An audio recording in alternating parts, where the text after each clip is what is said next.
Mistakes were made. On December 5th, 2016, I weighed 251 pounds at the end of a 10-day water fast, where I kept meticulous records. If you're a proper nerd and appropriately curious, you can read the record keeping that I did during the fast in the spreadsheet.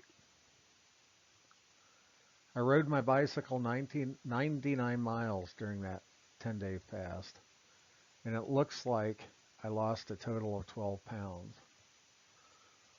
While I don't have a photo of myself from the day I ended that fast, I have a snapshot taken 10 days later on December 15th, 2016, while on a cruise ship in the Gulf of Mexico. Little did I know. At the time of that photo, I had no way of knowing that I'd have an event with my heart just 19 short days later. I simply could not have known. I was a big, big, big man for so many years. For those not familiar with my story, and had escaped health problems for those years of morbid obesity. I'll never know how large I really was because the scale I owned was limited to 500 pounds. I do know that I had dieted for almost 2.5 years before I could weigh in at just below 500 pounds. This photo was taken at about that time that I could weigh again.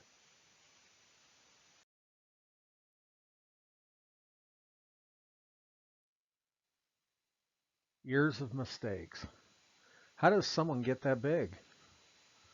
Well, it's not easy, but it is simple. I made years of poor choices daily. I became an expert at making poor choices. Bad decisions led to bad habits, and I was busy living life with my family. Then, one day, as I was there, but after 2.5 years of drinking protein shakes and generally staying in a low-carb eating pattern, I could stand again. I could walk again. And I had developed new habits and routines.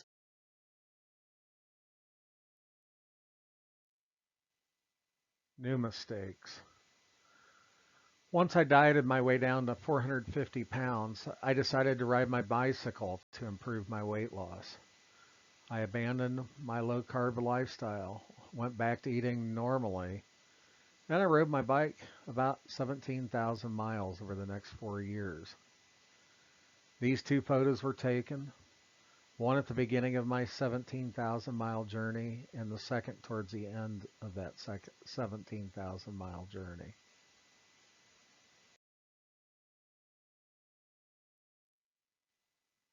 Better mistakes. I didn't give up, and I didn't give in. I then switched to a ketogenic diet and started fasting on occasion. And I started making better mistakes.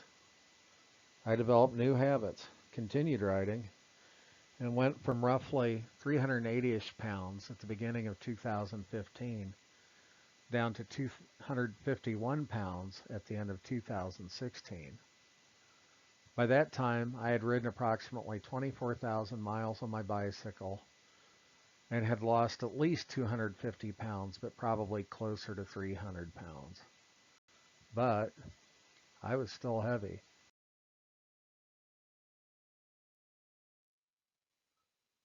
Obese. At 251 pounds, I was still considered obese. People that did not know me or know my past or know of my journey could see me at any point in time and wonder why I would not get off the couch and do something about my weight.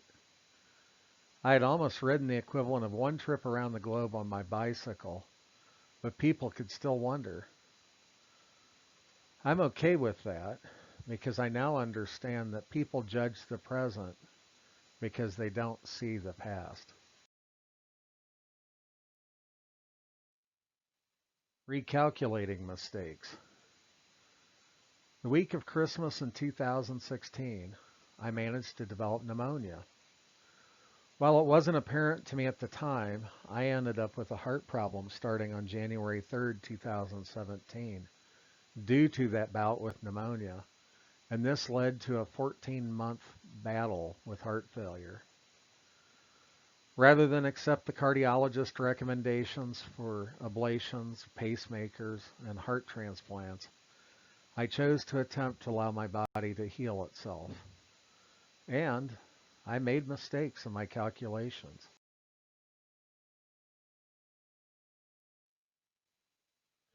In my defense, little is known about the rate that the heart can heal itself.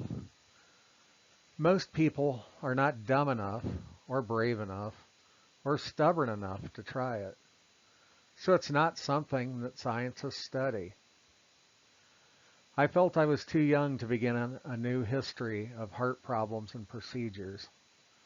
So I made my best calculations based on what little was known. And I've lived with those choices for the last 3 years.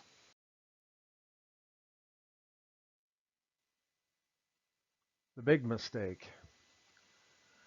Fasting can heal the body and the heart and the mind, and I knew this. But I didn't know how long it would take. The science I could find said that the heart would heal itself at a rate somewhere between 2 and 27% per year. But it wasn't something that was studied in humans, and animal models aren't reliable. So anticipating having to fast for 6 months to a year, I made a conscious effort to gain weight. And I found a way to do it that I considered to be healthy.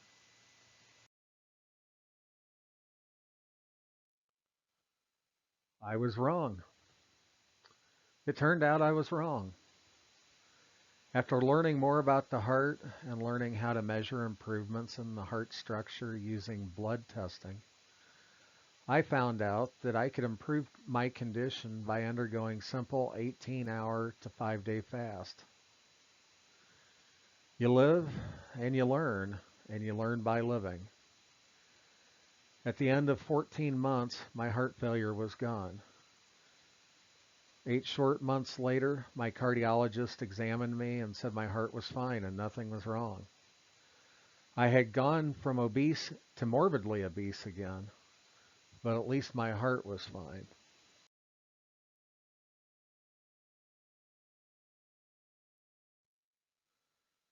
Better mistakes and better choices. Last year, I learned from my mistakes and made corrections.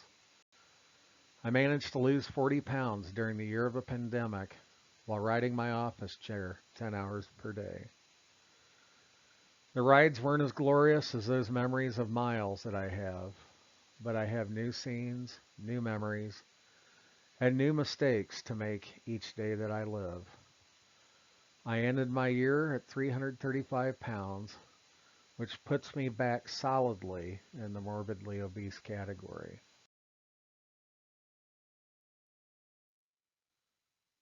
Future mistakes.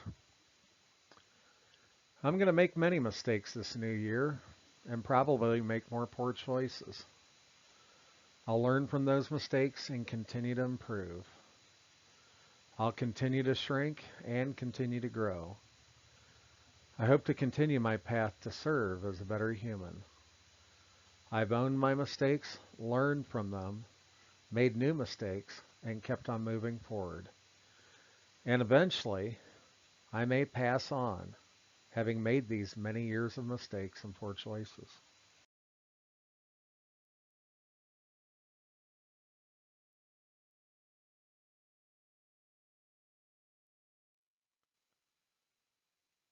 Your mistakes. Are you learning from your mistakes? Are you afraid of making poor choices? Are you living your life with regrets? Are you frozen in place because you fear making the wrong decisions? My challenge to you is to make more mistakes this year. Get better at making them, learning from them, and growing from them. And I'll support you in every one of them because mistakes were made.